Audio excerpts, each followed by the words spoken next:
ટિંકર ચેમ્પ્સ દ્વારા રજૂ કરવામાં આવેલી ચેન્જ મેકિંગ સિરીઝમાં આપનું હાર્દિક સ્વાગત છે. ટિંકર ચેમ્પ્સ તેમના સહ-ATL વિદ્યાર્થીઓને પરસ્પર રસના વિવિધ વિષયો પર શિક્ષિત કરવાની મિશન પર છે. આ મિશનના ભાગરૂપે ટિંકર ચેમ્પ્સ ટિંકરિંગ, સમસ્યા હલ, ઇનોવેશન, ઉદ્યમશીલતા (ઓન્ટરપ્રિન્યોરશિપ), ચેન્જ મેકિંગ અને અન્ય અનેક વિષયો પર માઇક્રો લર્નિંગ મોડ્યુલ્સ રજૂ કરી રહ્યા છે.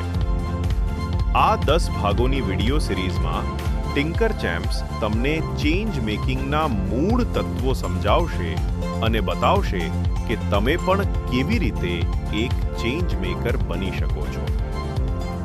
દરેક વિડિયો અંદાજે 5 થી 10 મિનિટનો છે અને તેમાં એક ચેન્જ મેકિંગ પ્રવૃત્તિ શામેલ છે જે તમે કરી શકો છો.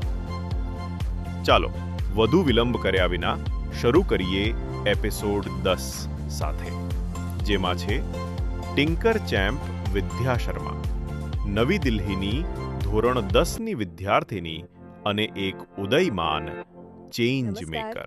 આપનું સ્વાગત છે.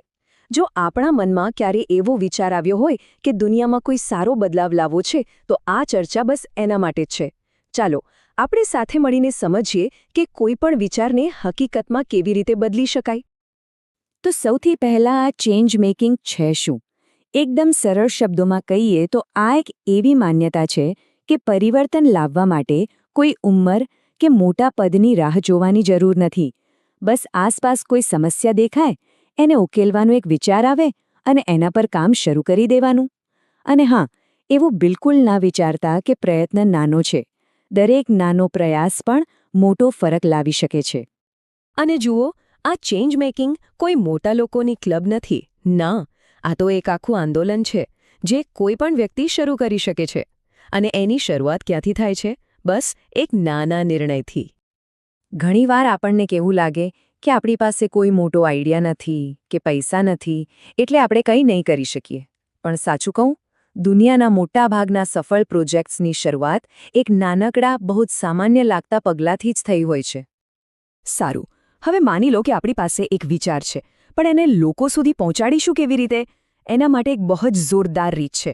જો આપણે આપણી વાતને 4 મુખ્ય ભાગમાં વહેંચીને રજૂ કરીએ ને, તો લોકો તરત જ આપણી સાથે જોડાશે અને મદદ પણ કરશે.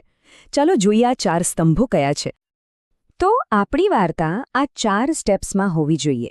પહેલું, સમસ્યા શું છે? આપણે આ કામ શા માટે કરી રહ્યા છીએ? બીજું, સ્પાર્ક, એટલે કે એ કઈ ક્ષણ હતી જ્યારે આપણને લાગ્યું કે ના, હવે તો કંઈક કરવું જ પડશે. ત્રીજું, એક્શન, આપણે ખરેખર કયા નાના પગલાં લીધા? અને છેલ્લે ચોથું, એનો પ્રભાવ શું પડ્યો? આ રીતે વાત કરવાથી સીધી દિલ સુધી પહોંચે છે. અને જુઓ, પ્રભાવ બતાવવા માટે હંમેશા હજારો કે લાખોના આંકડાની જરૂર નથી. અહીંયા જુઓ, 10 બાળકોને મદદ કરી. આ નાની પણ સાચી વાત છે. એમના જીવનમાં આવેલો આત્મવિશ્વાસ, એનાથી મોટો પ્રભાવ બીજો કયો હોઈ શકે? આવી વ્યક્તિગત વાર્તાઓ જ લોકોને સૌથી વધુ સ્પર્શે છે. અને હા, આપણી વાર્તાને વધુ દમદાર બનાવવા માટે કેટલીક ટિપ્સ છે.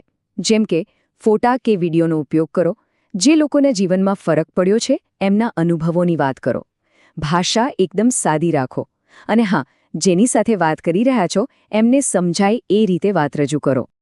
ચાલો, તો હવે વિચાર પણ છે અને વાર્તા કેવી રીતે કહેવી એ પણ ખબર છે. પણ એ વિચારને જમીન પર ઉતારવા માટે શું જોઈએ? એના માટે કેટલાક ખાસ કૌશલ્યો, સાચી માનસિકતા અને થોડા સાધનોની જરૂર પડશે. ચાલો, એના પર એક નજર કરીએ. જુઓ, આ 5 ગુણ ખૂબ જ મહત્વના છે. સહાનુભૂતિ, એટલે કે બીજાના દુઃખને સમજવાની શક્તિ. સારો સંચાર, જેથી લોકોને પ્રેરણા આપી શકાય. સહયોગ, કારણ કે એકલા હાથે બધું નથી થતું. સ્થિતિસ્થાપકતા, એટલે કે મુશ્કેલીમાં હાર ન માનવાની હિંમત. અને સર્જનાત્મકતા, જેથી નવા રસ્તા શોધી શકાય. અને હા, એ નક્કી છે કે રસ્તામાં મુશ્કેલીઓ તો આવવાની જ છે. જો નિષ્ફળતાનો ડર લાગે ને, તો બસ નાની શરૂઆત કરો. ભૂલો તો શીખવા માટે જ હોય છે. જો કોઈ સાથ ન આપતું હોય, તો એવા લોકોને શોધો જે આપણા વિચારને સમજે. અને જો પૈસા કે સંસાધનો ઓછા હોય તો ચિંતા નહીં. આજે ઓનલાઈન કેટલાય મફત સાધનો ઉપલબ્ધ છે. દરેક સમસ્યાનો કોઈને કોઈ ઉકેલ હોય જ છે. અને સૌથી સારી વાત એ છે કે આજે ટેકનોલોજી આપણી સાથે છે.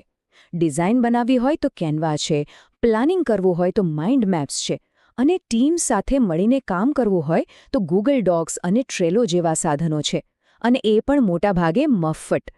આ બધું કામને કેટલું સહેલું બનાવી દે છે, નહીં? ઓકે, તો હવે પ્રોજેક્ટ તૈયાર છે, તો હવે શું?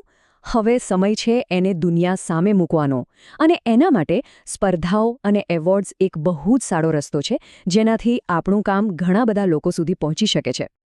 દુનિયાભરમાં હલ્ટ પ્રાઇઝ અને ગૂગલ સાયન્સ ફેર જેવી કેટલીય મોટી સ્પર્ધાઓ થાય છે. આ પ્લેટફોર્મ્સ યુવાનોને તક આપે છે, અને અહીં ફક્ત પૈસા જ નથી મળતા, પણ દુનિયાભરમાં ઓળખ અને અનુભવી લોકોનું માર્ગદર્શન પણ મળે છે, જે અમૂલ્ય છે. જરા વિચારો, ટેડ ટોક જેવા મંચ પર પોતાનો વિચાર રજૂ કરવાની તક મળે, અથવા ધ ડાયાના એવોર્ડ જેવું સન્માન મળે તો? આવી ઓળખ મળવાથી આપણા કામ પર લોકોનો વિશ્વાસ વધે છે, અને આપણી વાત લાખો લોકો સુધી પહોંચે છે. પણ એક વાત ખાસ યાદ રાખવા જેવી છે. આ પુરસ્કારો કે માન્યતા ફક્ત ટ્રોફી ભેગી કરવા માટે નથી. એનો અસલી હેતુ તો આપણા પ્રભાવને અનેક ગણો વધારવાનો છે. એનાથી લોકોનો વિશ્વાસ જીતી શકાય છે, વધુ સંસાધનો મેળવી શકાય છે, અને બીજા હજારો લોકોને પ્રેરણા આપી શકાય છે. તો અત્યાર સુધી આપણે જે કંઈ પણ સમજ્યું, જે કંઈ પણ શીખ્યું, હવે સમય છે એને કામે લગાડવાનો, આપણી પોતાની ચેન્જ મેકિંગની સફર શરૂ કરવાનો. અને જતા પહેલાં એક વાત હંમેશા ગાંઠ બાંધી લેજો: કોઈ પણ કામ શરૂ કરવા માટે યોગ્ય સમય કે સંપૂર્ણ પરિસ્થિતિની રાહ જોવાની જરૂર નથી. બસ એક નાનું પગલું ભરો, રસ્તામાં જે શીખવા મળે શીખતા જાઓ, અને હિંમત ક્યારે ન હારો. તો હવે સવાલ એ છે કે એવી કઈ વાત છે જે આપણને અંદરથી કંઈક કરવા માટે પ્રેરે છે? આપણો એ સ્પાર્ક શું છે? એને શોધી કાઢો, કારણ કે દુનિયાને બદલવાની શરૂઆત ત્યાંથી જ થાય છે.